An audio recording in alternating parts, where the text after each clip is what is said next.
सुरुवातीचे जे काही मिनिटं आहे त्याच्यामध्ये सेवा आणि निवृत्ती याचा अर्थ आपण ऐकणार आहे। त्यानंतर पृथ्वीराज या नावाचं पण अर्थ आपण ऐकणार आहे। त्यानंतर जे काही सेवानिवृत्त माझे दाजी आहे पृथ्वीराज बागुले यांच्याबद्दल 9 गोष्टी मी सांगणार आहे, त्याचे 9 गुण सांगणार आहे। आणि त्यानंतर जे काही धम्मप्रवचन आहे उर्दू केंद्रामध्ये त्याच्यामध्ये संवाद का महत्त्वाचा आहे आणि परिवारामध्ये सुख समृद्धी सहजता येण्यासाठी धम्म आपल्याला काय सांगतो याबद्दल मी थोडं बोलणार आहे। तर सगळ्यांना आवडेल सगळं ऐकायला। तर तुमच्या सगळ्यांकडून मला एका गोष्टीची अपेक्षा आहे आणि अर्थातच सगळ्यांना माहिती आहे तर कशाचं सहकार्य मागता बोलणार का शांततेचं सहकार्य मागता आहे का नाही। तर तुमचं जे काही लक्ष आहे ते माझ्याकडे असेल आणि तुम्ही जर आवाज करत असाल लहान मुलांसारखे तर या कार्यक्रमामध्ये तुम्ही मला सहकार्य करणार आहे असं मी समजेल। तर ही जरी मोठी डायरी मी हातात घेतली आहे प्रवचन मात्र मी छोटं देणार आहे। तर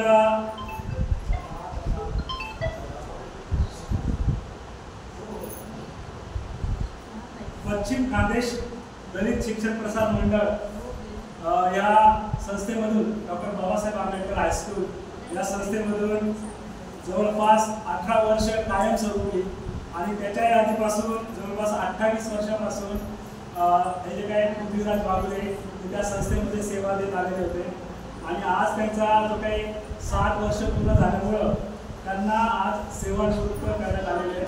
आणि अर्थातच सेवानिवृत्ती म्हणजे काय आणि हे सगळ्यांना जरी माहीत असलं तरी सेवा आणि निवृत्ती याचा एक छोटासा अर्थ मी इथं काढण्याचा प्रयत्न केलेला आहे। तर सेवा म्हणजे आपल्याला सगळ्यांना माहितीच आहे की आपण आपली बुद्धी आपलं अस्तित्व हे आपण त्या संस्थेला देत असतो। आपल्या सगळ्यांना माहिती आहे की आपल्याला काहीतरी उदरनिर्वाह करण्यासाठी कुठेतरी आपली सेवा किंवा आपल्याला वेळ द्यावा लागत असतो आणि त्याच्यामुळे आपण जी काही सेवा देत असतो त्यातून आपल्याला पण काही मिळत असतं।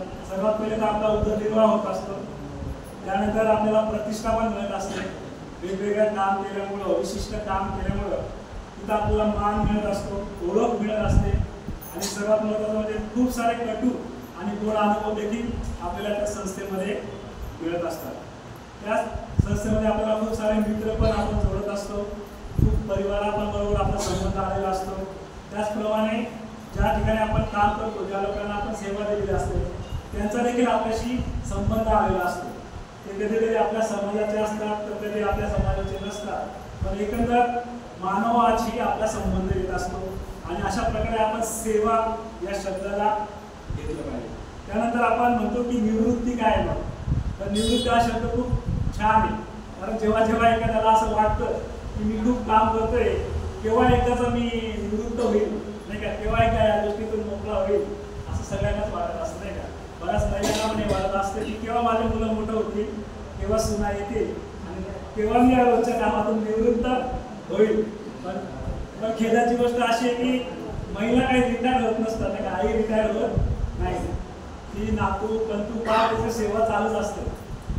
तरी निवृत्तीचा अर्थ असा आहे की तुम्ही मोकळे होता, जबाबदारीपासून दुसऱ्याला कोणाकडे सोपवता सोडता एक प्रकारे आणि एक प्रकारे स्वतंत्र आणि मुक्त होत असतात।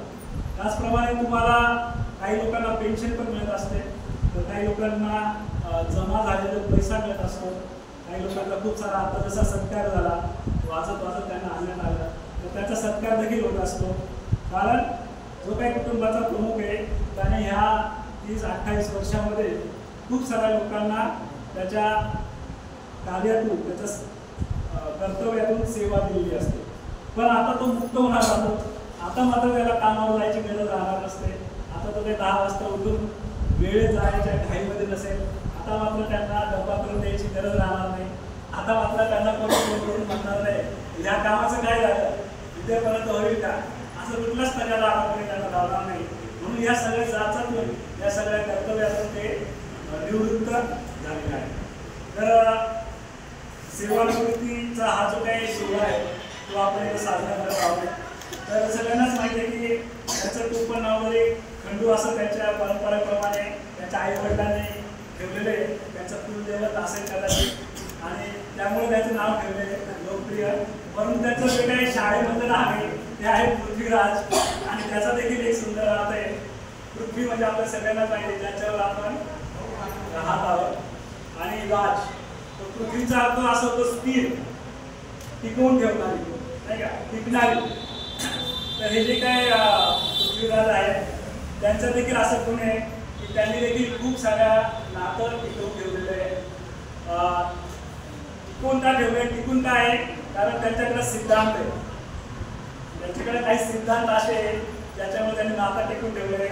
त्यांच्याकडे धम्मपालन आहे, धम्मपाल आहे, त्याच्यामुळे देखील त्यांचे नातं त्यांनी टिकून ठेवलं आहे.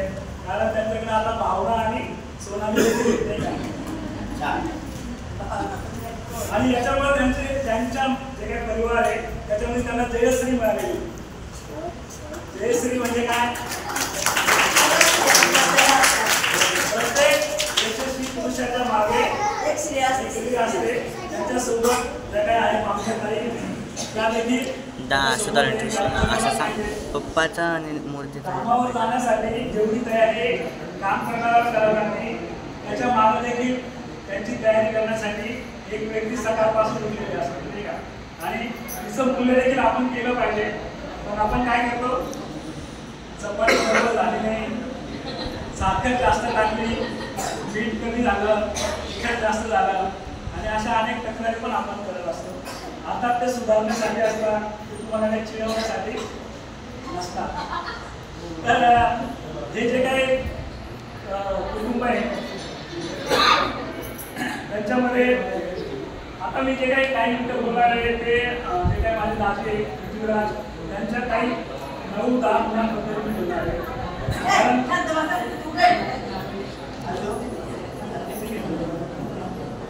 त्यांना बरोबर करू आपल्याला लक्ष द्या. तर पहिलं त्यांचा गुण जो काय आहे तो आहे वाईट परिस्थितीतही ते खूप आशावादी असतात. तर आपण जे काही इथं परिवारातले लोक त्या सगळ्यांनाच माहिती आहे की त्यांची जी काही परिस्थिती आहे ते ज्या परिस्थितीत वाढली ती खूप हालाकीची परिस्थिती होती. आई वडील नसल्यानंतर जे काय त्यांच्यावर परिस्थिती निर्माण झाली किंवा एखादा जॉब परमनंट नसतो त्यावेळेला खूप सारी आर्थिक अडचण असते, परिवार सांभाळायचा असतो आणि अशा परिस्थितीत देखील खूप वाईट परिस्थितीत देखील ते खूप आशावादी आणि सकारात्मक राहिलेले असा आमचा अनुभव आहे. हा त्यांचा पहिला गुण मी तुम्हाला सांगू इच्छितो. त्यानंतर दुसरा जो काही त्यांचा गुण आहे की ते खूप कष्टाची लाज न बाळगता त्यांनी काम केलेलं आहे. म्हणजे त्यांच्या परिस्थितीत जी काही परिस्थिती आलेली आहे त्याला त्यांनी अजिबात लाज न बाळगता जे काही पडेल ते काम खूप कष्टाने केलेलं आहे असं सगळ्यांनीच आपण बघितलेलं आहे. तिसरा त्यांचा गुण आहे तो काय, त्याचा स्वभाव जो काय तो एक विनोदी स्वभाव, ह्युमर आहे त्याच्यामध्ये नाही का. तर आपल्या सगळ्यांना परिवारामध्ये सहजता येण्यासाठी विनोदी स्वभावाचे लोक खूप कारणीभूत असतात. जर विनोदी स्वभावाचे काही लोक नसले तर ते परिवार जुळत नाही. जसं एखाद्या भिंतीमध्ये सगळ्या विटांना जोडण्यासाठी सिमेंट लागतं तसं काही परिवारामध्ये या सगळ्या विटांना जोडण्यासाठी काहीतरी लोक लागत असतात आणि त्या लोकांचे एक वैशिष्ट्य असतं ते विनोदी स्वभावाचे असतात. तर त्यांचा हा एक स्वभाव आहे की ते खूप विनोदी स्वभावाचे असल्यामुळे आमचा जो काही भालेराव परिवार असेल, बाबुल परिवार असेल किंवा आईले परिवार असेल, सोनकांबळे परिवार असेल यामध्ये त्यांनी त्यांच्या विनोदामुळे एक जी काही सहजता निर्माण केली आहे ती देखील त्याच्या गुणांमध्ये भर टाकणारी. त्यानंतर आपल्या सगळ्यांनाच माहिती आहे की एखाद्या परिवारामध्ये एखादा जावई असतो तर तो रुसणारा असतो, उगणारा असतो, भात करणारा असतो आणि त्याची खूपच सर्वताही करावी लागते नाही का. पण आम्हाला मात्र अशी काही करायची गरज पडली नाही. कारण त्यांनी आमच्या घरात जेव्हा त्यांचं जेव्हा लग्न झालं रामायण महाभारत काळ जेव्हा चालू होता टीव्हीवर सिरियल त्या काळात त्यांचं लग्न झालं होतं आणि ते जेव्हा आमच्या भालेराव परिवाराचे जावई झाले तेव्हापासून आम्हाला त्यांचा म्हणजे मान पानापासून कधी ते रुसले असं आम्हाला कधी आठवत नाही. उलट त्यांनी आम्हाला काही गोष्टी सूचना केल्या असतील, काही गोष्टीत आम्ही कमी पडलो असेल तर आम्हाला त्यांनी मोठ्या भावाप्रमाणे आम्हाला ट्रीटमेंट दिली. तर हा त्यांचा गुण खूप चांगला आहे की ते मान पानासाठी कधी रुसत नाही, रुसलेले नाही, रुसले असलेच तरी खूप जास्त वेळ रुसलेले नाही.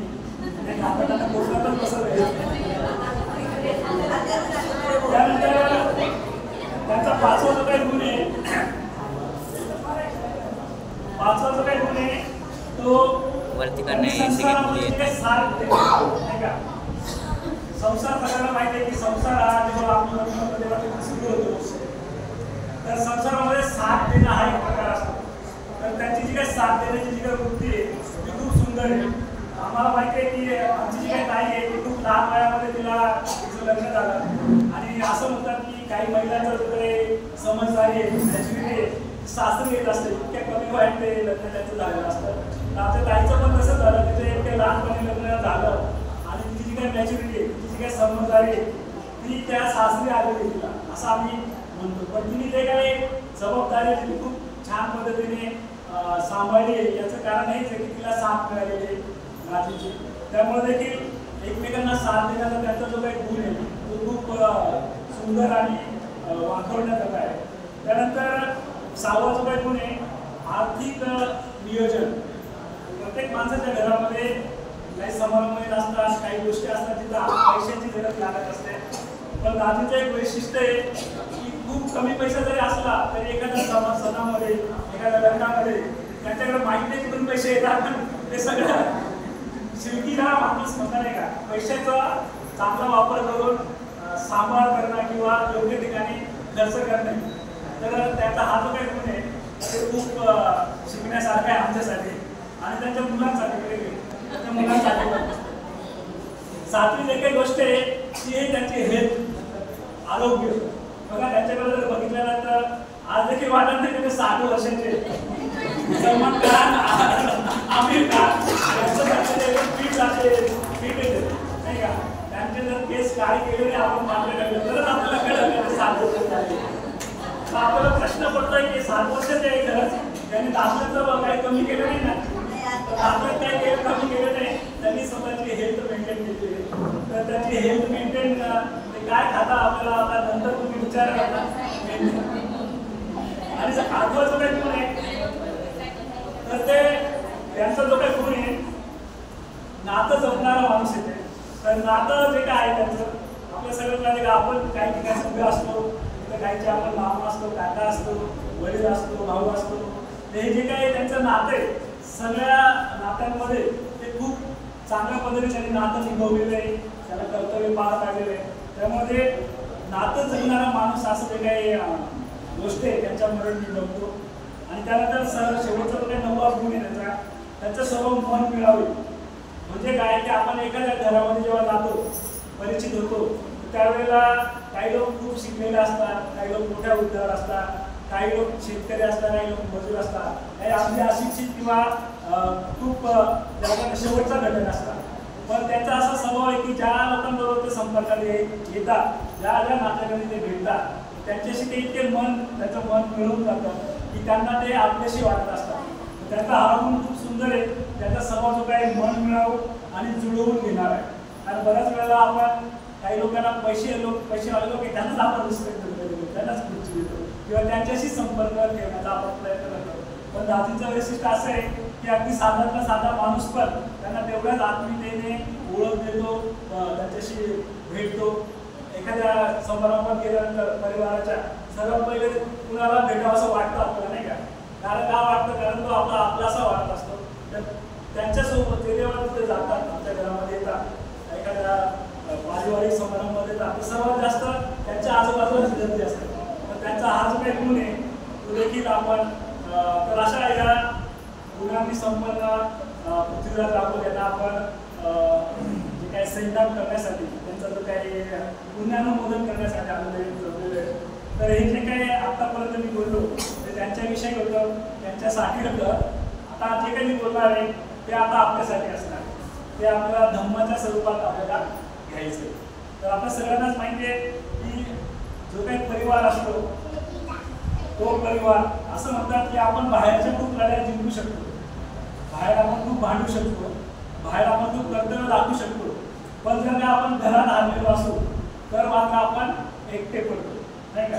घरात जर का आपल्याला जिंकण्यासारखं वाटत नसेल, हवं वाटत नसेल, सुसह्य वाटत नसेल, आनंदी वाटत नसेल तर आपण घरात असून पण काय असतो, एकटे असतो. तर त्यासाठी परिवारामध्ये खाताना आपण काय केलं पाहिजे ज्याच्यामुळं आपण ज्या ठिकाणी असू तिथं बेस्ट असू. तर हे ऐकायला सगळ्यांना आवडेल का? तर मला तर माहितीच आहे सगळे, कारण मला असं वाटतं की तुम्ही सगळे बेस्टच आहात तुमच्या जागी. तरी पण धम्म आपल्याला काहीतरी सांगतो, बुद्ध आपल्याला काहीतरी सांगतो, भंते संघाची आपल्याला काहीतरी सांगतात. तर भंते संघाची त्याचं एक सुप्रसिद्ध प्रवचन आहे, त्याच्यामध्ये ते संघाला शरण जाणं म्हणजे काय आणि संवाद म्हणजे काय याच्याबद्दल बोलतात. त्या संवाद या प्रकरणामध्ये त्यांनी खूप सुंदर गोष्ट सांगितलेली आहे. तर आपला जो काही संवाद आहे तो कसा असला पाहिजे. आपल्या सगळ्यांना माहिती आहे की आपल्याला आवडो आपल्याला आवडो आपल्याला बोलावंच लागतं, आणि परिवारामध्ये आपण बघतो की बोलण्यामुळेच बऱ्याचशा प्रॉब्लेम झालेले असतात. बरोबर, आपल्याला सांगण्यात आलेलं आहे एका शीटमध्ये की काय मी सत्य बोलेल खोटे बोलणार नाही. पण म्हणते असं म्हणतात की काय आपण खरं बोलतो का? तर आपण बऱ्याच वेळेला खरं बोललेलंच नसतो. आपण काय करत असतो, खूप साऱ्या पेपर वाचलेला असतो, जाहिरात वाचलेल्या असत्या, टीव्ही बघितलेली असते, पिक्चर बघितले असते, महिलांनी खूप साऱ्या सिरियल बघितलेल्या असतात, आणि त्याच्यात तुमचं एक मत झालेलं असतं. ते मत तुम्ही डोक्यात घेता आणि जसंच्या तसं बाहेर काढत असतं, नाही का? तुमचं मत स्वतःचं मतच नसतं, खरं तुमचं स्वतःचं ते नसतंच. ते काय असतं, ते कोणाकडून तरी ऐकलेलं, कुठून तरी टीव्हीतून पाहिलेलं, कुठल्या तरी सिरियलमधून पाहिलेलं, कुठल्या तरी पुस्तकातून पाहिलेलं, ऐकलेलं, परत परत ऐकवलेलं, तेच आपण दुसऱ्यांना ऐकवत असतो. आपलं स्वतःचं मत आपण कधीच व्यक्त करत नसतो. तर म्हणते तेच म्हणतात की आपण थोडं थांबलं पाहिजे, थोडा विचार केला पाहिजे, आपल्या आत डोकवलं पाहिजे, आणि आपले जे काही शब्द आहे ते खरोखर सत्य आहे का हे आपण तपासलं पाहिजे. आणि मग संवाद कसा केला पाहिजे. आपल्या सगळ्यांना माहिती आहे आपण बोलतो, आपण वाद करतो, नाही का? आपण जेव्हा बसमध्ये बसतो त्यावेळेला काय करतो, त्यावेळेला आपला फक्त आपण स्वार्थच बघत असतो. त्यावेळेला कशी तरी जागा मिळवावी, जसं की त्या लोकांची भांडण पण असतं आपला. तर आपण वाद करतो, आपण बोलतो. आपण कसं बोलतो, आपण शेजारच्याला विचारतो काय जेवले का, नाही का? एकच प्रश्न असतो. मी आता काही आमच्या घरासमोरच काही वर्षापासून आम्ही तिथे राहतो, नवीनच आमच्या आलेलो आहे. तर समोरचे एक व्यक्ती आहे, त्यांना फक्त मी रोज एकच प्रश्न विचारतो. ते जर भेटले, त्यांना जेवण केला, जेवले का, ते म्हणतात तू जेवला का, हो जेवला. कामावर आले, हो कामावर आले, तुम्ही आले, हो आले. बस संपला विषय आमचा. रोज उठल्यानंतर तुझ्या तर जेवण करायचं, जेवले का, अरे कामावून आज सुट्टी आहे, अरे हे काय बोलले. एखाद्या भिंतीसारखा संवाद करत असतो आपण. तर माणसाची जाणीव आपण ठेवली पाहिजे. संवाद करताना भंते 3 गोष्टी आपल्याला सांगतात. ते असं म्हणतात की आपण जागरूक असलं पाहिजे. एखादा व्यक्ती किती वयाची आहे, पुरुष आहे का स्त्री आहे, तिचं दुःख आहे का काय, तिची काय गरज आहे याबाबत आपण जागरूक असलं पाहिजे. बरोबर. त्यानंतर आपण संवेदनशील असलं पाहिजे. संवेदनशील असलं पाहिजे. काय विचारायचं, नाही का? एखाद्या हार्ट अटॅकच्या पेशंटला भेटताना आपण काय म्हणतो, जातो आणि काय विचारतो, अरे बाबा तुम्हाला हार्ट अटॅक झाला, किती ब्लॉकेज आहे. माझ्या काकांना पण ब्लॉकेज होता, ते एकदम जागीच मेलो असं त्या आपण अजिबात संवेदनशील राहत नाही. त्याच्या मनात काय चाललेलं आहे, एखाद्याचा जवळचा व्यक्ती केलेला असतो, आपण जातो, भेटतो आणि काय म्हणतो, काय म्हणतो, रडू नको रडू नको, डोकं दुखेल, त्याला रडू द्या, त्याला व्यक्त होऊ द्या, त्याच्या जाऊन बोलत फक्त बसा. पण आपण त्याला सल्ला देत असतो, काय नाही टेन्शन नका घेऊ, त्यांची पेन्शन आहे. माणूस गेला त्याचं काय टेन्शन घेऊ नका, त्याची पेन्शन आहे ना तुम्हाला. तर अशा प्रकारे आपण असंवेदनशील प्रमाणे बोलत असतो. त्यामुळं आपण बोलताना खूप संवेदनशील असलं पाहिजे, जागृत असलं पाहिजे, आणि सहानुभूती असली पाहिजे आपल्यामध्ये. बोलताना आपल्यामध्ये सहानुभूती असली पाहिजे. त्याला जो अनुभव आलेला तो मला कसं, माझ्याशी बोलताना लोकांनी कसं बोलावं ह्याची जाणीव ठेवून आपण बोललं पाहिजे. बऱ्याच वेळेला आपल्याला काही लोक सांगतात की माझं डोकं दुखते, आणि आपण काय म्हणतो, तुझं तर काय डोकं दुखत नाही, माझं ते इतकं डोकं दुखत नाही. तो सांगतोय की माझं डोकं दुखते, त्यावेळेला त्याला सहानुभूतीची गरज असते. आणि त्याला माझे बापरे तुमचं डोकं दुखते, आपली आपण म्हणतो गोळी घेतली का, सल्ला देतो आपण, किंवा स्टोरी सांगतो, किंवा काय करतो की जाऊ काय होत नाही, होत राहतं. तर त्याला आपण ऐकूनच घेण्याच्या मनस्थितीत नसतो. तर जेव्हा आपण परिवारामध्ये असतो त्यावेळेला आपण प्रत्येक नात्याकडे खूप संवेदनशीलपणे बघितलं पाहिजे. तुम्ही कुणाची सासू असाल, सून असाल, ननद असाल, भाऊजाई असाल, त्यावेळेला तुम्ही खूप जागरूक असलं पाहिजे. आणि तुम्ही एक गोष्ट लक्षात ठेवली पाहिजे, हा माझा परिवार आहे. जेव्हा तुम्ही माझा असं म्हणता तेव्हा सगळे लोक माझे असं म्हणायला पाहिजे. सगळ्यांनाच माहिती आहे की आपल्याला रक्ताने काही नातं मिळत असतात, आई वडील भाऊ बहीण हे आपल्याला कंपल्सरी भेटत असतात, ते आपल्याला बदलता येत नाही. पण जेव्हा आपण लग्न होत जातो तर ते लोक आपल्या चॉईसने आपल्याला मिळत असतात, त्यांच्याबद्दल आपण आदर ठेवला पाहिजे, नाही का? आपण काय करतो, बऱ्याच वेळेला आपण तुझा भाव करत असतो, मुलाकडच्या लोकांना जास्त मान देत असतो, मुलीकडच्या लोकांना असं वाटतं की यांनी कामच करायला आलं पाहिजे. मग तिथे आपल्या कानाकामात आलं तरी आपण त्यांना खुर्ची उचला त्यांना आदर देत. तर आपण आपल्याच मनामध्ये समता असली पाहिजे. आपण सगळ्यांप्रती सारख्या नजरेने सारखेच आदर दिला पाहिजे. मग तो तुमचा साला असेल किंवा तुमचा पाहुणा असेल, त्याजवळ तुम्ही काय करता ते मला खूप समजेलच आवडता, जरी त्यांच्याकडे असते. पण अशी एक परंपरा आलेली आहे की नाही का, पाहुण्याचं खूप करायचं नाही का, आणि साऱ्यांचं सगळं ऐकायचं. ही जरी परंपरा असली तरी माणूस म्हणून आपण एकमेकांकडे बघता आलं पाहिजे. तर आपण जेव्हा बोलू एखाद्याशी तर दोन गोष्टी आहेत ज्या घडल्या पाहिजे तर संवाद झाला असं म्हणतात. तर दुसरी ठीक आहे, त्यांची चिवचिवाट चालू द्या, त्याप्रमाणे आपण पक्षाची चिवचिवाट ऐकतो आणि छान आपल्याला वाटतं. तसं लहान मुलाची चिवचिवाट आपल्याला सहन करायचे. तर परिवारामध्ये असताना आपल्याला सहन पण करायचं. बऱ्याच वेळा आपली सहनशक्तीच नसते. क्षमा नावाचं जे काही पार्थिता बुद्धांनी दिलेली आहे तिची फार कमतरता आहे आपल्याकडे. विशेष म्हणजे बौद्ध लोकांमध्ये क्षमा नावाची आणि सहनशीलता नावाची खूपच कमतरता आहे. लगेच चिडणे, लगेच भांडणे, एखाद्याने वीट मारली तर दगड मारणे, पार त्याचा कार्यक्रम वाजवणे, असा एक प्रकारचा आपला आक्रमक पवित्र असतो. तर त्यावेळेला काय केलं पाहिजे, त्यावेळेला आपण बुद्धांना स्मरण केलं पाहिजे आणि क्षमा नावाची गोष्ट लक्षात घेतली पाहिजे. आपण वातावरणाला सहन केलं पाहिजे, आपण माणसांना सहन केलं पाहिजे. कारण म्हणते संघर्षित असं म्हणतात की नरक म्हणजे आणि स्वर्ग म्हणजे काय. नरक म्हणजे काय, वर गेल्यानंतर भेटणारी गोष्ट नाही, किंवा स्वर्ग म्हणजे वर गेल्यानंतर भेटणारी वस्तू नाही. तर म्हणते असं म्हणतात की नरक आणि स्वर्ग म्हणजे लोक, स्वर्ग म्हणजे देखील आपले लोक आणि नरक म्हणजे देखील आपलेच लोक. म्हणजे काय, जेव्हा आपण संवाद करत असू आणि आपल्याला आनंद आणि उत्साह वाटत असेल त्या वेळेला आपला संवाद झाला असं समजायचं, त्या वेळेला आपण स्वर्गात आहोत असं समजायचं. पण त्याच्या उलट होतं. आपण घरी गेल्यानंतर काय होतं बघा, एखादा माणूस काम करून घरात चप्पल काढतो, तोवरच एखादी बाई काय करते, अरे किती वेळ लावला तुम्ही, कुठं देत काय वेळ, गॅस संपला, हे झालं ते झालं, आणि सगळ्यांचा संवाद सुरू व्हायच्या ऐवजी वाद सुरू होतो. मग तुम्हाला सगळ्यांना माहिती आहे की एखादा माणूस घरात येत असेल तर त्याला आधी पाणी द्यायची पद्धत आहे. तुम्ही शांत व्हा, त्यालाही शांत करा.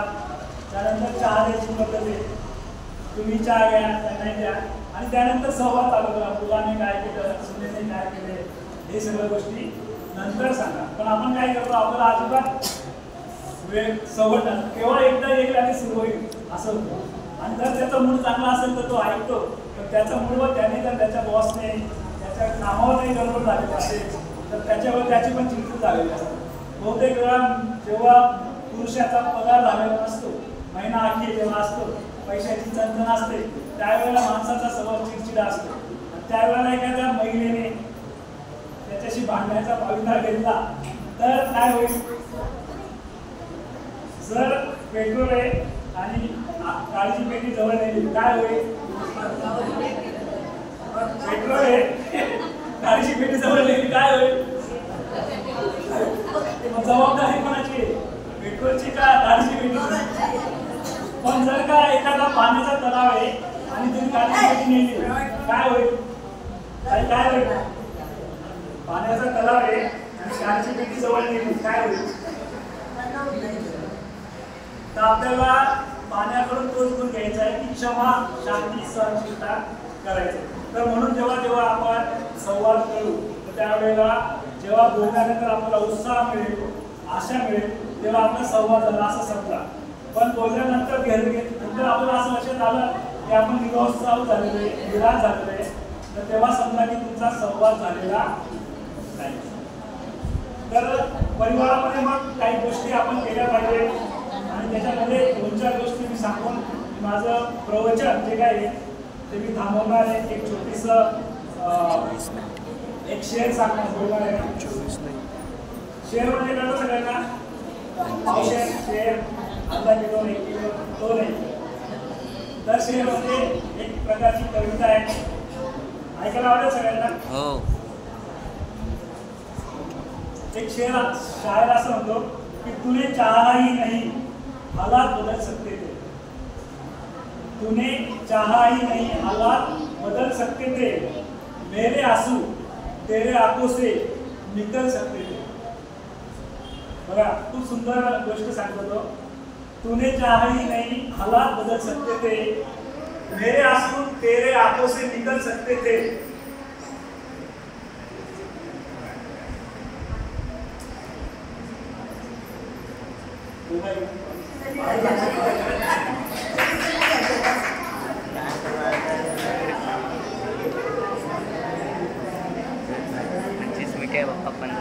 जेव्हा ब्रेक मिळतो तेव्हा आपल्याला बोलायचं वाटतं पण थोडं थांबा.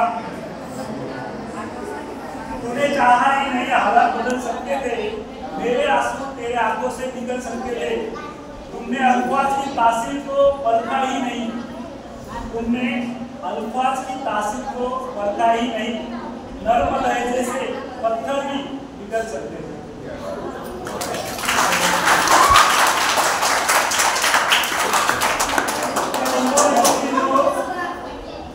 तूने चाहा ही नहीं म्हणजे काय? कोणी चहा पाहिजे म्हणजे कोणाला पाहिजे? परिवार कोणाला पाहिजे? परिवारामध्ये संवाद कोणाला पाहिजे? तुम्हाला. तुमने चाहा ही नाही. तुम्हाला काय करायचंय? तुम्हाला पहिले निवड करायला लागेल. मला पाहिजे माझं घर शांत पाहिजे नाही का? मग काय करायचं? हालात केव्हा बदलतील? त्याचं दुःख तुमच्या डोळ्यातून व्यक्त व्हायला पाहिजे. काय? मेरे आंसू तुम्हारे आंखों से निकल सकते थे. पण असं होतं का? घरामध्ये आपण दुसऱ्याच्या डोळ्यातून आंसू कसं येईल याच्यासाठी भांडत असतो. अनेक सिरियल मी पाहिलेले आहे. त्याचे डायलॉग बघितलेले खूपच तोडणारे, खूपच हिंसा करणारे, परिवाराला अगदी किमा म्हणतात. आमच्याकडे मालेगावला किमा होता. एखादा मासा इतके भाषण करतात त्याला किमा म्हणतात. तर नात्याचा किमा करू तुमने अल्फाज की तासीर परखा ही नहीं. तुमने अल्फाज की तासीर को परखा ही नहीं. नर्म लहजे से पत्थर भी पिघल सकते. म्हणजे बऱ्याच वेळेला अशी परिस्थिती येते. सासू सासरे असतात, कठोर स्वभावाचे असतात. तर त्यावेळेला तुम्ही काय करताय? तुम्हाला जे अल्फाज आहे म्हणजे शब्द आहे ते खूप मोजमापून करायचे. हळूहळू परिस्थिती बदल याचं सहन करून आपण पुढे गेलं पाहिजे. नात्यांमध्ये थोडं सहन केलं पाहिजे. का? कारण पत्थर भी पिघल सकते. किंवा जर तुमचे अल्फाज तुमचे शब्द कसे पाहिजे? नरम लहजे. नरम आणि लहजा कसा पाहिजे? लहजा म्हणजे काय? बोलण्याची पद्धत कशी पाहिजे? नरम पाहिजे. एखाद्या वेळेस शब्द तोच राहतो पण लहजा कसा राहतो? बसा ना, बस जा ना, बसा. बसायला सांगितले. लहजा कसा आहे? बसा ना. मग काय झालं? माझा आवाजच असा आहे. अरे आवाज जरा कमी करा. आवाज सगळ्यांचा असतो पण काय असतो? पण शेवटच्या लाईन मी सांगतो आणि मी थांबतो. तुमको ठहरे ठहरे रे झील की पानी की तरफ दरिया बनते तो बहुत दूर निकलते. तर बऱ्याच वेळेला आपण काय करतो? आपले नातं काय करतो? तलावासारखं साठवून ठेवतो. म्हणजे काय? खूप साठवून ठेवलेलं आपण. अपमान झाला साठवून ठेवला, काही बोललं साठवून ठेवलं. ते साठवून साठवून साठवून एवढं धांदळ बांध झालेलं असतं ते त्याच्यात कोणाला पाय ठेवायचं पण बांधत नाही. तर काय करायचंय? दर्यासारखं वाहत जायचंय, सोडून द्यायचंय. झालं गेलं, प्रसन्न झाला तिथंच सोडून द्या. कारण काय? जीवन खूप लहान आहे. सगळ्यांना 60 वर्षापर्यंत जीवन भेटेल असं नाहीये. काही लोक अर्ध्यातच गेलेले आपल्याला नाही का? खूप वेळ येतो आपण. आज भांडण झालं 5 वर्षानंतर सोडवतो. काय गरज आहे? आज झालं संध्याकाळी सोडवा. काय माहिती होतं आहे की नाही? कितीतरी लोक आपल्याला सोडून गेलेले आहेत आणि आपल्या मनात खंत राहिलेले की त्याला बोललो तरी असतो, त्याला सॉरी तरी केलं असतं, त्याला माफ तरी केलं असतं, त्याच्याशी भांडण तरी घेतलं असतं. पण आपण काय करतो? धरून ठेवतो. इतक्या गाठी इतक्या गाठीचं दोन गाठोडं आपल्या डोक्यामध्ये असतं, कधी कधी त्या गाठी घेऊन आपण गेलेलो असतो. तर बंधू आणि भगिनींना मी जे काही बोललो त्याच्यातून तुमच्या परिवारामध्ये संस्था यावी, संवाद व्हावा, लहान करावा अशा पद्धतीने मुलांचा मोठ्यांचा आदर करा, लहानांचा लाड करा. आता ते माझं पण लाडाचंच आहे. तर मी तर थांबतो आणि आमचे जे काही दाजी त्याला माझ्या परिवारातून खूप शुभेच्छा देतो. त्याचप्रमाणे मी जे काही आहे साहेब आणि साहेब त्यांना विनंती करतो की त्यांचा पुष्पगुच्छ देऊन सत्कार करायचा आहे.